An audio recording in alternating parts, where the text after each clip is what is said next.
Voilà, à tout seigneur, tout honneur, nous recevons sur le plateau des Journées francophones de radiologie 2017 le patron de la radiologie de Nîmes, c'est-à-dire Nîmes, le centre de la France, Jean-Paul Bérégy. Bah, c'est vrai qu'après Lille, 22 ans à Lille, maintenant 7 ans à Nîmes, je dois dire qu'il y a une petite différence quand même. À Nîmes, c'est quoi? C'est l'hôpital Carrémo, c'est ça?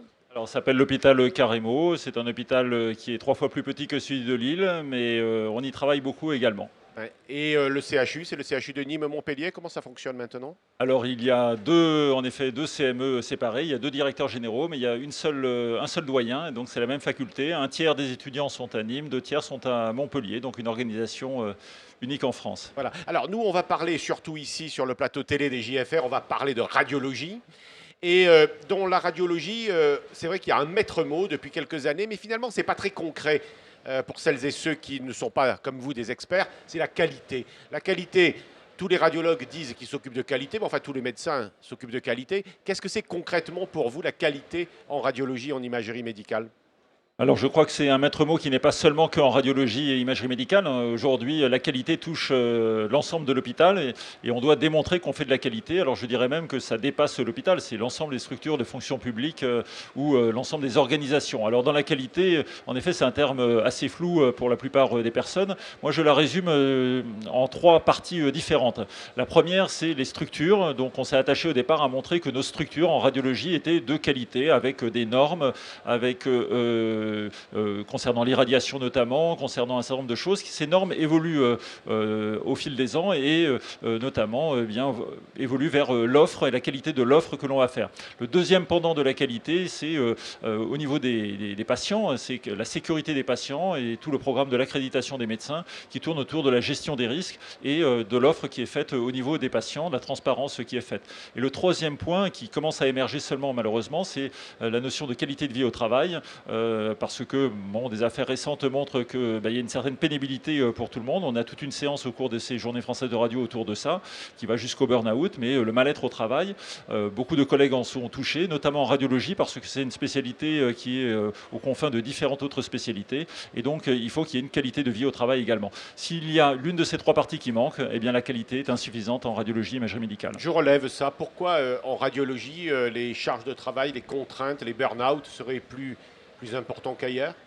Alors, je n'ai pas d'études comparatives ou statistiques qui montrent qu'en radiologie, c'est important, plus important que dans d'autres spécialités. Je dirais qu'il y a plusieurs facteurs qui conditionnent à la pénibilité. La première, c'est la charge de travail. Hein, c'est des notions là, que je dis qui datent de Karasek depuis les années 1900 et le taylorisme. Donc, la charge de travail. La charge de travail d'un radiologue aujourd'hui, elle augmente par l'augmentation de la charge, tout simplement, du nombre d'examens, de l'interventionnel, de la permanence des soins, etc. Donc, la charge réelle par médecin radiologue augmente. La deuxième chose qui diminue, on va dire, c'est la décision, la capacité à décider, la latitude décisionnelle. Avant, un radiologue pouvait s'organiser dans son travail. Aujourd'hui, compte tenu de la charge de travail et compte tenu de tout ce qui pèse sur lui dans les nécessités d'organisation, les réglementations, etc., eh bien, il a une latitude décisionnelle qui diminue. Et le troisième facteur qui conduit au burn-out et à l'épuisement, c'est l'absence d'écoute. C'est-à-dire plus personne ne dit merci. Au niveau de la direction de l'hôpital, au niveau du ministère, on ne sait plus qui dirige vraiment le bateau. Les patients, on trouve maintenant c'est un devoir, c'est un dû, et c'est plus seulement d'aller voir le médecin et d'être reconnaissant. Et donc globalement, l'association de ces trois facteurs conduit à l'épuisement professionnel. Est-ce qu'on pourrait dire que qualité, sécurité, c'est peut-être vécu aussi comme des éléments essentiels, mais assez finalement contraints ou qui contraignent les professionnels? Est-ce que c'est ce que vous voulez dire? Alors, ce que je veux dire, c'est qu'en effet, la plupart des personnes vivent la qualité comme une contrainte, alors que justement, c'est une chance. Et donc, tout notre travail est de montrer que la qualité, ça fait partie de notre métier. On doit en être fier. La radiologie et l'imagerie médicale contribuent par nos compétences et notre savoir-faire à la qualité de la prise en charge des patients. Et donc, il ne faut pas vivre ça comme une contrainte. Il faut au contraire s'en servir et vivre ça. Et donc, tout le programme de l'accréditation des médecins, dont on va parler au cours de ces journées françaises de radio qui vont se remettre en place à partir de l'année 2018, c'est de redonner du poids au médecin dans sa capacité à démontrer la gestion des complications, la diminution de celles-ci et donc tout le programme sécuritaire pour les patients. Redonner le pouvoir aux médecins, c'est ça? Eh ben, c'est le patient, exactement, c'est le patient devient un partenaire. Je pense que ça, c'est très important et donc il faut se saisir de cette chance. Certains collègues se disent: ah, mais on n'a pas le temps de parler aux patients. Non, non, on passe sur la médecine radiologique, on parle aux patients, c'est un partenaire, c'est marqué comme ça dans la loi. Et le fait que ce soit un partenaire, c'est une force. Et justement, le programme d'accréditation, c'est de dire, ben, en tout cas, c'est un programme qui est volontaire, hein, c'est pas basé sur une obligation, eh bien, c'est d'allier tout ce qui est DPC, FMC, etc. et de montrer qu'en s'occupant du programme sécuritaire, de sa gestion des risques, eh bien, on s'occupe du patient et donc c'est de redonner du pouvoir aux médecins. C'est un peu la raison pour laquelle vous avez, avec les responsables de la Société française de radiologie, appelé ces JFR le radiologue et son patient. Enfin, alors je pense qu'il y a certes un effet de mode, hein, il y a un effet de mode, mais il y a vraiment une réalité. Je pense que la radiologie est en train de vivre une mutation organisationnelle. C'est-à-dire qu'on nous a appelé imagerie 1.0, 2.0, 3.0. Le passage de 2.0 en 3.0, 2.0 c'était la productivité. Le 3.0 c'est la médecine radiologique. Qu'est-ce que ça veut dire la médecine radiologique? Eh bien, dans le terme de médecine radiologique, il y a le patient qui est au centre du dispositif. Qu'est-ce qu'on va faire comme offre? Comment on va le faire? Et donc tout est tourné autour de ça. Donc je pense que c'est logique, hein, et je remercie Jean-Michel Bartoli et toute la Société française de radiologie d'avoir choisi ce thème, qui est certes d'actualité, mais qui est vraiment un tournant pour nous, majeur dans notre profession. Et alors il y a un autre tournant, c'est qu'on le comprend bien, la radiologie, l'imagerie, c'est une discipline médicale très technologique. Et donc il y a le progrès médical, le progrès technologique, l'informatique, les datas, l'intelligence artificielle. Enfin, ce sont des tas de sujets qui vont évidemment être évoqués ici dans la Mecque de la radiologie.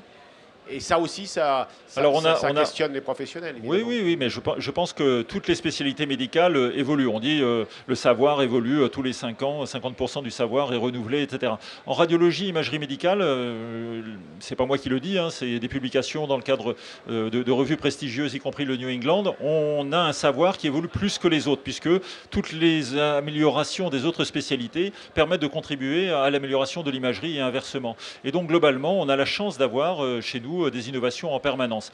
Globalement, on classe les innovations en radiologie imagerie médicale en 3 parties. Et c'est très important de les classifier pour bien les reconnaître. La première grande partie, c'est tout ce que vous avez dit, c'est les innovations technologiques. L'IRM, le scanner, le PET scan, le PET IRM, les nouvelles séquences, les nouveaux marqueurs, les nouveaux produits, etc. Deuxième grande innovation, c'est tout ce que j'appelle moi l'informatique. À travers l'informatique, eh bien, je veux dire, il y a tout le traitement avancé des images, mais il y a également tout ce qui est intelligence artificielle, il y a tout ce qui est big data, qui est différent de l'intelligence artificielle, il y a les objets connectés, il y a la programmation, les imprimantes 3D, etc. Donc tout ça, ce sont des changements majeurs. Et la troisième grande innovation, c'est l'innovation organisationnelle. C'est celle d'aujourd'hui, en tout cas, la médecine radiologique, c'est l'innovation organisationnelle. On doit, en tout cas, se servir de l'innovation technologique et de l'innovation en informatique pour faire la mutation organisationnelle. Et alors, Jean-Paul Bérégy, que vient faire l'hypnose dans tout ça, qui paraît être un peu un de vos dadas? Alors, ça fait partie du troisième pan, justement, des innovations organisationnelles. Je crois fortement que l'hypnose, ou en tout cas l'hypnose, pas forcément comme Mesmer, hein, mais l'hypnose est rentrée depuis plusieurs années dans la sphère médicale. On sait avec l'IRM fonctionnel que l'hypnose permet de désactiver les centres de la douleur. Eh bien, on s'en sert, en tout cas chez nous en radiologie, au quotidien, en tout cas pour tous les gestes interventionnels, mais y compris en IRM. Hein. En IRM, on s'en sert souvent et on a vu une diminution, même chez les enfants, des refus de passer l'IRM. Donc, je pense que tout le monde doit être formé au poids des mots, à l'hypnose conversationnelle. Ce n'est pas forcément obligatoire de faire l'hypnose formelle. Moi, j'ai pu suivre un cursus en effet de 11 jours. Mais je pense, je vais prendre un exemple très simple sur l'amélioration dans le parcours pour la pose des chambres implantables. C'est un geste technique, on l'apprend aux étudiants. Mais globalement, à travers ce geste technique, bon, qui se fait et tout le monde peut le faire, derrière, c'est un patient stressé qui arrive. Et c'est la première entrée dans ces traitements anticancéreux et qui vont durer quelques mois, etc. C'est très important de renforcer son immunité, c'est très important de renforcer ses capacités à accepter cette maladie et accepter les traitements. Et bien, par les techniques d'accompagnement au cours du geste, et bien, et tout un circuit que l'on a mis en place en hôpital le jour, on a 3 lits d'hôpital le jour, ils sont accueillis, on fait la visite, bien sûr, enfin une consultation 3-4 jours avant le geste, tout est organisé, le patient est accueilli, il est attendu, il ressort et je peux vous dire qu'il dit merci dans 99% des cas. Voilà, Jean-Paul Bérégy vient de nous prouver que la maison de la radiologie est bien carrée. Pour un Nîmois, c'est pas mal. Merci beaucoup de cette interview. Bon congrès. Merci, au revoir.